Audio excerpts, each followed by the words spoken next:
Shalom saudara-saudara semuanya, selamat pagi. Untuk pesan Tuhan pada pagi hari ini judulnya adalah kita diciptakan berbeda-beda. Saudara-saudara, Tuhan itu nggak kasih sayap ke ikan, bukan karena ikan itu kurang istimewa, tapi karena ikan nggak diciptakan untuk terbang di langit, melainkan untuk berenang di dalam lautan. Sama seperti burung itu nggak bisa hidup dalam lautan, ikan juga nggak bisa hidup di atas langit. Kedua-duanya diciptakan dengan tujuan yang berbeda-beda gitu, tapi tetap sama-sama indah dan berharga dengan tujuan dan fungsi mereka masing-masing. Begitu juga dengan kita gitu loh saudara-saudara. Tuhan itu terkadang gak kasih apa yang kita inginkan, bukan karena dia gak sayang, tapi karena dia tahu apa yang kita butuhkan untuk menjalankan tujuan hidup kita. Ketika dia ciptain kita, dia udah punya rencana atau rancangan buat kita, jadi dia tahu gitu apa yang kita butuhkan.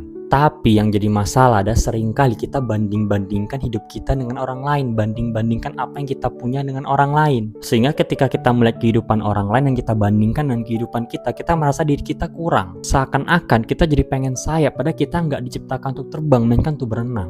Firman Tuhan di Roma 12 ayat 6 juga bilang seperti ini. Demikianlah kita mempunyai karunia yang berlain-lainan menurut kasih karunia yang dianugerahkan kepada kita. Jika karunia itu adalah untuk bernubuat, baiklah kita melakukannya sesuai dengan iman kita.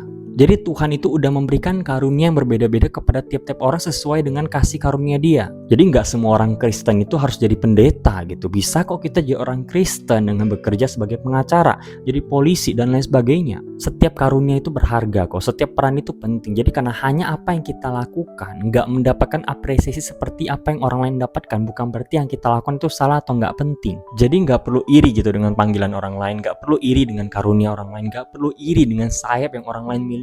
Cukup bersyukur aja dengan sirip yang Tuhan berikan kepada kita. Tuhan gak salah ciptain kita kok. Kita diciptakan dengan maksud dan tujuan tertentu. Tuhan Yesus memberkati.